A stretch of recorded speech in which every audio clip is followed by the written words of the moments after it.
Hello and welcome everyone. मैं हूं उबैद अहमद और ये वीडियो है ब्लाइंड सीक्वल इंजेक्शन के बारे में, जो कि सीक्वल इंजेक्शन का ही एक वेरिएंट है। मैं पहले ही सीक्वल इंजेक्शन पे एक वीडियो कर चुका हूं, उसका लिंक आपको आई आइकन से मिल जाएगा या फिर उसका लिंक आप डिस्क्रिप्शन से भी ले सकते हैं। अगर आप किसी एप्लीकेशन में सीक्वल इंजेक्शन ढूंढ रहे हैं और पेलोड देने के बाद आपको कोई भी सीक्वल एरर नहीं मिल रहा है, तो इसका मतलब ये नहीं कि वहाँ पे सीक्वल इंजेक्शन की वल्नरेबिलिटी नहीं है। हो सकता है वहाँ पे ब्लाइंड सीक्वल इंजेक्शन हो। इस वीडियो में हम यही देखेंगे ब्लाइंड सीक्वल इंजेक्शन होता क्या है, ये सीक्वल इंजेक्शन से डिफरेंट कैसे है और हम कैसे डिटेक्ट करें किसी एप्लीकेशन में कि वहाँ पे ब्लाइंड सीक्वल इंजेक्शन है। इसके साथ ही साथ एक बोनस भी है, इस वीडियो में एक टूल हम सीखेंगे जो कि बहुत ही इंटरेस्टिंग टूल है। तो इस वीडियो को आप एंड तक देखना, बिना स्किप करे देखना, नहीं तो आपको चीज़ें समझ में नहीं आएंगी। तो बिना किसी इंतजार के लेट्स गेट स्टार्टेड।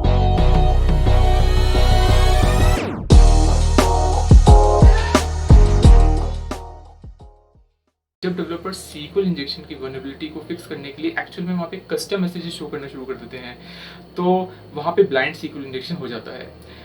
अब होगा ये कि जो एप्लीकेशन है वो क्वेरी एक्सेप्ट करेगी ट्रू और फॉल्स वाली, यानी कि जो उनका रिजल्ट हमेशा ट्रू और फॉल्स में होगा।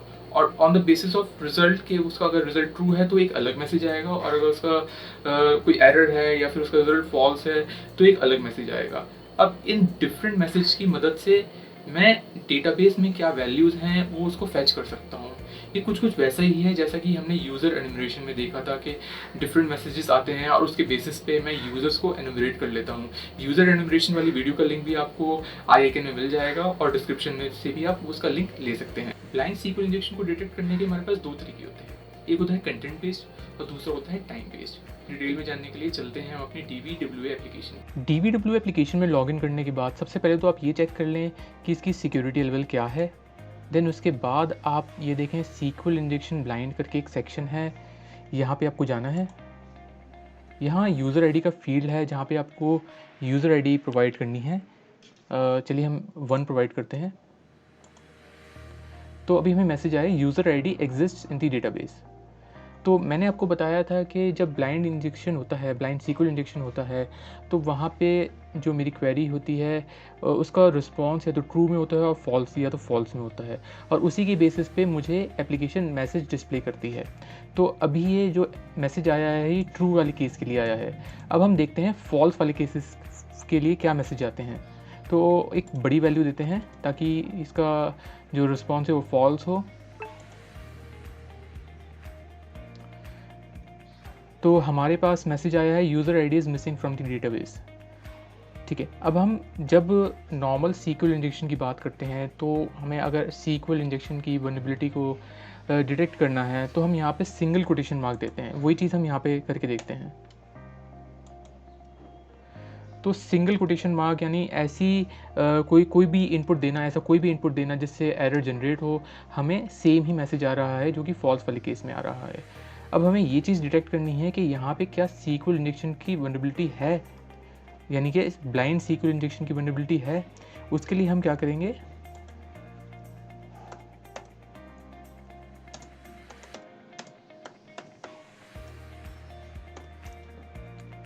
अब इसको अगर हम समझें तो 1 तो एक हमारी वैलिड वैल्यू है, सिंगल कोटेशन हमने दे दिया, एंड 1 इज़ इक्वल टू 1। अब जैसा कि मैंने सीक्वल इंजेक्शन वाली वीडियो में बताया था, ये हमारी एक पूरी क्वेरी बन गई है। ठीक है, और 1 इज़ ऑलवेज इक्वल टू 1, तो ये हमारा ट्रू में रिजल्ट करेगा। तो ये हमारा ट्रू में रिजल्ट करा, तो इसका मतलब है कि यहाँ पे जो है हमारा सीक्वल इंजेक्शन की वल्नरेबिलिटी है और ब्लाइंड सीक्वल इंजेक्शन हमारा यहाँ पे एग्जिस्ट करता है। एक और चीज़ आपको मैं दिखाता हूँ। अब ये जो है हम, क्योंकि ये एंड है तो ये हमेशा जो है वो और यहाँ पे 1 इज इक्वल टू 2 है तो ये हमेशा फॉल्स में रिजल्ट करेगा। तो देखते हैं, तो यहाँ से हमारा कंफर्म हो गया कि इस एप्लीकेशन में blind SQL injection vulnerability exist करती है। अब यहाँ पे मेरा इंटरेस्ट ये नहीं है कि मैं वैलिड और इनवैलिड यूज़र आईडीज़ पता करूँ, मुझे तो डेटाबेस की डिटेल्स पता करनी है।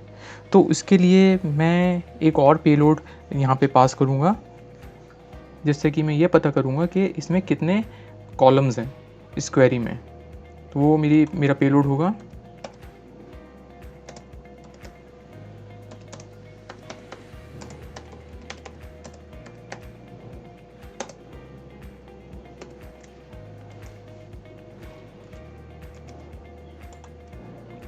तो इससे ये पता लगा इसमें 3 कॉलम तो नहीं है, या तो 3 से ज़्यादा है या 3 से कम है। चलिए पहले हम देखते हैं कि इसमें 2 कॉलम्स तो नहीं है कभी।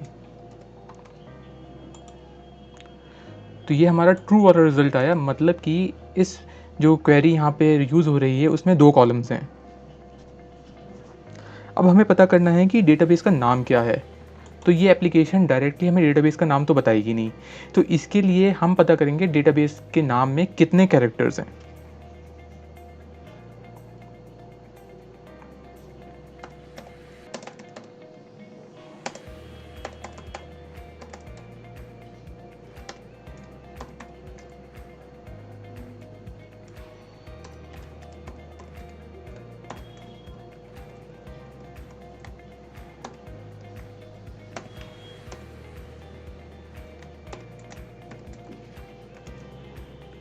तो यहाँ मैं एप्लीकेशन से पता कर रहा हूँ कि क्या उसके डेटाबेस के नाम में 5 कैरेक्टर्स हैं। एप्लीकेशन रिस्पॉन्स आया फॉल्स, मतलब उसमें 5 कैरेक्टर्स नहीं हैं, या तो 5 से ज़्यादा हैं या फिर 5 से कम है।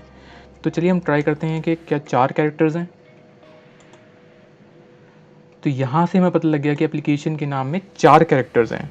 मान लो एप्लीकेशन जो है एक पर्सन है और जो सिर्फ हाँ या ना में जवाब देती है, और डेवलपर्स ने एप्लीकेशन को बोल रखा है कि जो क्वेरी आएगी अगर उसका ट्रू आए तो आपको ये जवाब देना है, फॉल्स आए तो आपको उसका ये जवाब देना है। अगर कुछ एरर आता है या फिर कुछ ऐसी क्वेरी आती है जिसका जवाब ट्रू या फॉल्स में नहीं है तो भी आपको नहीं जवाब देना है। अब मैंने इस एप्लीकेशन से पूछा कि डेटाबेस का नाम क्या है, क्योंकि इसका जवाब हाँ या ना में नहीं है तो एप्लीकेशन ने बोल दिया नहीं। अब मैंने क्वेश्चन को चेंज किया, क्वेरी को चेंज किया और एप्लीकेशन से पूछा कि क्या डेटाबेस के नाम में 4 कैरेक्टर्स हैं। अब इसका आंसर तो हाँ है, तो एप्लीकेशन ने मुझे बोल दिया हाँ। यहाँ से मुझे पता लग गया कि एप्लीकेशन के डेटाबेस के नाम में 4 कैरेक्टर्स हैं। अब इसी तरीके से मैं क्वेश्चंस को मॉडिफाई करके ये पता लगा सकता हूँ कि वो 4 कैरेक्टर्स कौन से हैं। इसके लिए मैं यूज़ करूँगा सबस्ट्रिंग का। सबस्ट्रिंग 3 पैरामीटर्स लेता है, पहला एक वैल्यू, दूसरा कौन सी पोजीशन से स्टार्ट करना है, और तीसरा कितने कैरेक्टर्स मुझे चाहिए। तो एक डेटाबेस मेरा जो डेटाबेस फंक्शन होता है जो मुझे रिटर्न करता है डेटाबेस का नाम। अब डायरेक्ट अगर मैं वो यहाँ पे यूज़ करूँगा जैसे मैंने SQL इंजेक्शन में यूज़ किया तो वो हाँ या ना में जवाब नहीं मिलेगा, तो वो मुझे फॉल्स वाला रिजल्ट देगी एप्लीकेशन। तो इसलिए मैं उसको सबस्ट्रिंग में यूज़ करूँगा। तो सबस्ट्रिंग में मैं किस तरीके से यूज़ करूँगा आइए देखते हैं। ये पेलोड हम इसको पास करेंगे।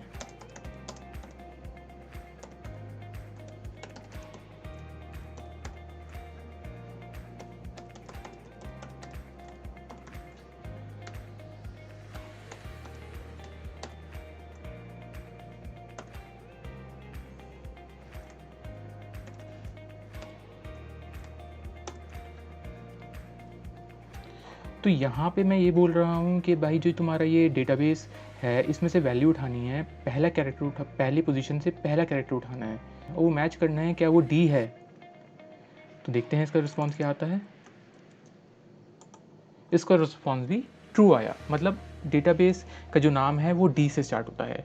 ये सब बहुत ही कॉम्प्लेक्स है as compare to SQL injection, लेकिन इसको हम बहुत इजी तरीके से कर सकते हैं एक टूल की मदद से। जैसा कि मैंने आपको वीडियो के स्टार्टिंग में बताया था, इस वीडियो में आप एक टूल के बारे में सीखेंगे जो कि आपके लिए बोनस होगा, और उस टूल का नाम है SQL मैप। SQL मैप की मदद से ये जो सब काम हमने किया है, डेटाबेस का नाम पता लगाना, कितने कैरेक्टर्स हैं, यहाँ तक कि उसमें कौन कौन सी टेबल्स हैं, उनके क्या कॉलम्स हैं, पूरी वैल्यू जो पूरा डंप हम ले सकते हैं डेटाबेस का, और इसके लिए हमें कुछ ही मिनट लगेंगे। ये मैंने आपको पहले क्यों नहीं बताया, क्योंकि मैं चाहता था कि आप ब्लाइंड SQL इंजेक्शन के कंसेप्ट को समझें। अगर आपको किसी भी चीज़ में एक्सेल करना है, आपको सक्सीड करना है, तो ये बहुत ही इंपॉर्टेंट है कि आपको उसके बेसिक्स पता हो, आपको इस सारा फंडा पता हो कि वो चीज़ वर्क कैसे करती है। तो इसलिए मैंने आपको इस टूल के बारे में अब बताया है। तो चलिए देखते हैं ये टूल क्या है, उसको कैसे यूज़ करते हैं। अब यही काम हम देखते हैं कि SQL मैप से कितनी आसानी से हो सकता है।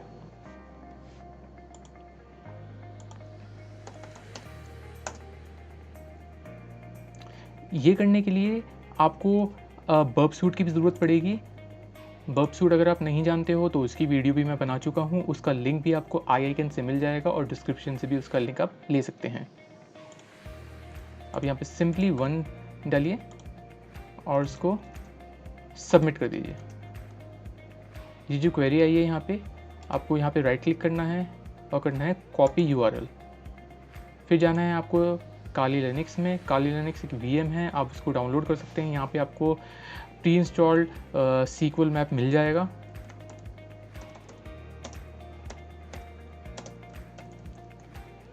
ये इसका सिंटेक्स है। अब क्योंकि ये ऑथेंटिकेटेड यूआरएल है तो हमें इसकी कुकीज़ भी देनी पड़ेंगी, तो इसके लिए हम पैरामीटर देंगे कुकी इज़ इक्वल टू, और बर्ब सूट से हमें इसकी कुकी भी मिल जाएगी। ये पूरी वैल्यू यहाँ से लेके यहाँ तक की आप कर लीजिए कॉपी, और इसको यहाँ जाके कर देना है पेस्ट। ठीक है, अब हमें डेटाबेस का नाम पता करना है, इसके लिए हम लिखेंगे DBS। अब यहाँ से हमें सारे डेटाबेस पता लग गए जो कि उस सर्वर पर हैं, और हमारी एप्लीकेशन का डेटाबेस है DBWA। हमने देखा था कि एप्लीकेशन के डेटाबेस के नाम में 4 कैरेक्टर्स हैं और पहला कैरेक्टर जो है वो D है। अब इसके बाद हमें पता करना है कि इसमें टेबल्स कौन कौन सी हैं। इसके लिए हमें डेटाबेस का नाम ऑलरेडी पता लग चुका है, तो हम देंगे कैपिटल D DBWA, और हमें पता करनी है टेबल्स, कर देंगे एंटर। तो यहाँ से पता लग गई कि हमें इसमें 2 टेबल्स हैं, और हमारे लिए जो ये यूज़र्स है ये थोड़ी इंटरेस्टिंग लग रही है। तो अब हम इसकी वैल्यू, इसके कॉलम्स देखते हैं क्या क्या हैं। तो सिंपल, अब हमें टेबल का नाम भी पता लग चुका है, तो कैपिटल T यूज़र्स,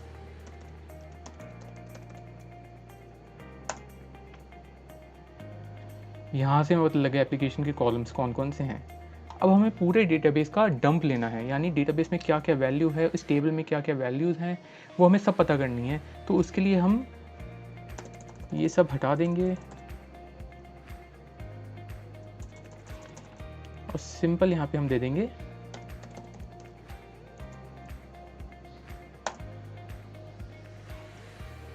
इसको आपको कर देना है यस, इसको भी आपको कर देना है यस, और यहाँ पे आपके सामने जो है पूरा डेटाबेस का जो डेटा है वो सब निकाल के इसने दे दिया है। एडमिन यूज़र है, पैब्लो यूज़र है, इनके हैश पासवर्ड क्या हैं और उनके प्लेन टेक्स्ट में पासवर्ड क्या हैं, ये सब भी इसने आपको बता दिया है। तो देखा आपने, कुछ ही मिनटों में हमने पूरा डेटाबेस जो है उसका डंप ले लिया। सारी डेटाबेस की हमारे पास वैल्यू हो गई, यूज़र नेम क्या है, पासवर्ड क्या है। और यही चीज़ अगर हम मैनुअली करते तो हमें बहुत बहुत ज़्यादा टाइम लग जाता। तो बस यही फ़ायदा होता है टूल का। उम्मीद है आपको ये वीडियो पसंद आई हो। अगर आई है तो लाइक कीजिएगा, नहीं आई है तो आप डिसलाइक भी कर सकते हैं, लेकिन मुझे उसका रीज़न ज़रूर बताना कि आपको वीडियो क्यों पसंद नहीं आई, ताकि मैं अपनी नेक्स्ट वीडियो को इम्प्रूव कर सकूँ। बाकी चैनल को आप ज़रूर सब्सक्राइब करना, वो लाल वाला बटन आपको सिर्फ क्लिक करना है, टैप करना है और सब्सक्राइब हो जाएगा। कोई ज़्यादा लंबा चौड़ा काम नहीं है। मैं जल्द ही एक नई वीडियो के साथ आपके पास वापस आऊँगा, तब तक के लिए गुड बाय।